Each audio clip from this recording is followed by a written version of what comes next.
एक आदमी ने नारद मुनि से पूछा, मेरे भाग्य में कितना धन है? नारद मुनि ने कहा, भगवान विष्णु से पूछकर कल बताऊंगा। नारद मुनि ने कहा, 1 रुपया रोज तुम्हारे भाग्य में है। आदमी बहुत खुश रहने लगा। उसकी जरूरतें 1 रुपये में पूरी हो जाती थीं। एक दिन उसके मित्र ने कहा, मैं तुम्हारे सादगी जीवन और खुश देखकर बहुत प्रभावित हुआ हूं और अपनी बहन की शादी तुमसे करना चाहता हूं।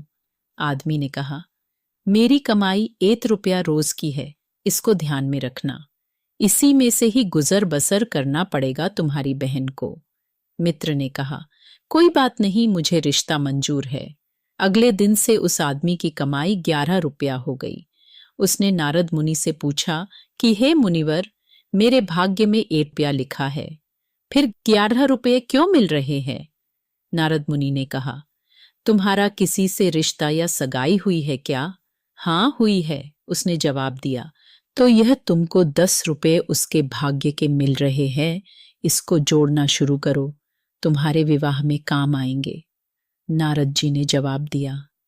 एक दिन उसकी पत्नी गर्भवती हुई और उसकी कमाई 31 रुपये होने लगी। फिर उसने नारद मुनि से पूछा, है मुनिवर, मेरी और मेरी पत्नी के भाग्य के 11 रुपये मिल रहे थे, लेकिन अभी 31 रुपये क्यों मिल रहे हैं? क्या मैं कोई अपराध कर रहा हूं या किसी त्रुटिवश ये हो रहा है? मुनिवर ने कहा, यह तेरे बच्चे के भाग्य के 20 रुपये मिल रहे हैं। हर मनुष्य को उसका प्रारब्ध भाग्य मिलता है। किसके भाग्य से घर में धन दौलत आती है हमको नहीं पता, लेकिन मनुष्य अहंकार करता है कि मैंने बनाया, मैंने कमाया, मेरा है, मेरी मेहनत है, मैं कमा रहा हूं, मेरी वजह से हो रहा है। मगर वास्तव में किसी को पता नहीं कि हम किसके भाग्य का खा रहे हैं। इसलिए अपनी उपलब्धियों पर अहंकार कभी नहीं करना चाहिए। यह कहानी मनुष्य के जीवन के विविध पहलुओं को दर्शाती है और इससे कई सीखें प्राप्त की जा सकती हैं। प्रथम, कहानी भाग्य और कर्म के जटिल संबंध को समझाने की कोशिश करती है। आदमी की आरंभिक कमाई 1 रुपये प्रतिदिन थी, जिससे वह संतुष्ट और खुश था। यह दिखाता है कि जब तक आपकी आवश्यकताएं पूरी हो रही हैं, आप कम में भी खुश रह सकते हैं। लेकिन जैसे ही परिस्थितियां बदलती हैं और भाग्य के खेल में अन्य लोगों का योगदान होता है, स्थिति भी बदल सकती है, जैसा कि आदमी की कमाई का 11 रुपये और फिर 31 रुपये तक बढ़ना। दूसरा, यह कहानी हमें सिखा सकती है कि जीवन में संपन्नता का स्रोत हमेशा हमारी मेहनत और क्षमता नहीं होती। जब आदमी की कमाई उसके जीवन साथी के जुड़ने के बाद बढ़ती है, तो यह स्पष्ट होता है कि परिवार के और सदस्यों का भाग्य भी हमारी सुख सुविधाओं में भूमिका निभाता है। यह इस विचार को पुष्ट करता है कि हर व्यक्ति का भाग्य उसके परिवार और आसपास के लोगों से भी प्रभावित होता है। तीसरा, इस कहानी से हमें यह सीखने को मिलता है कि अहंकार से बचना चाहिए।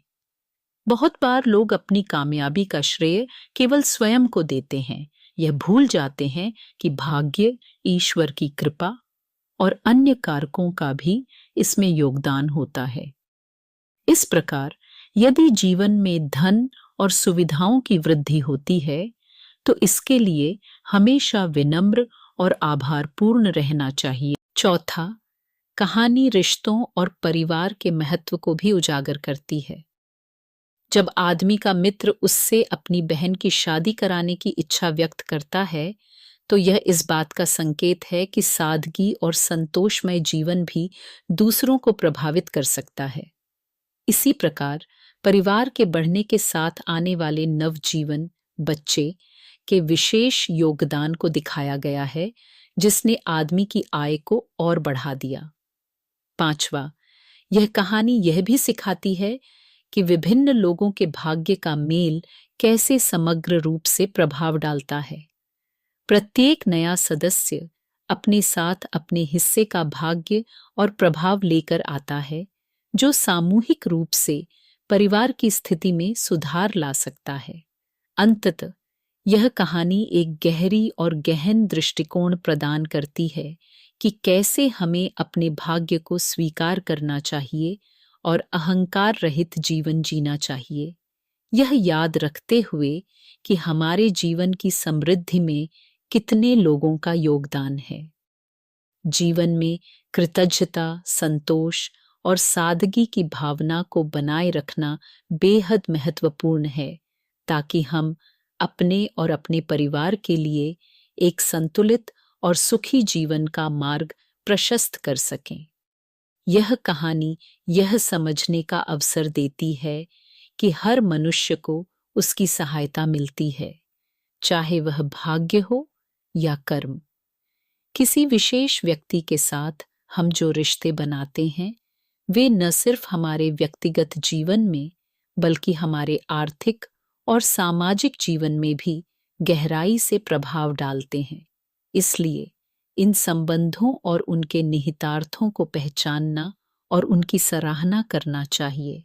साथ ही भाग्य और ईश्वर की कृपा को समझकर जीवन में विनम्रता बनाए रखनी चाहिए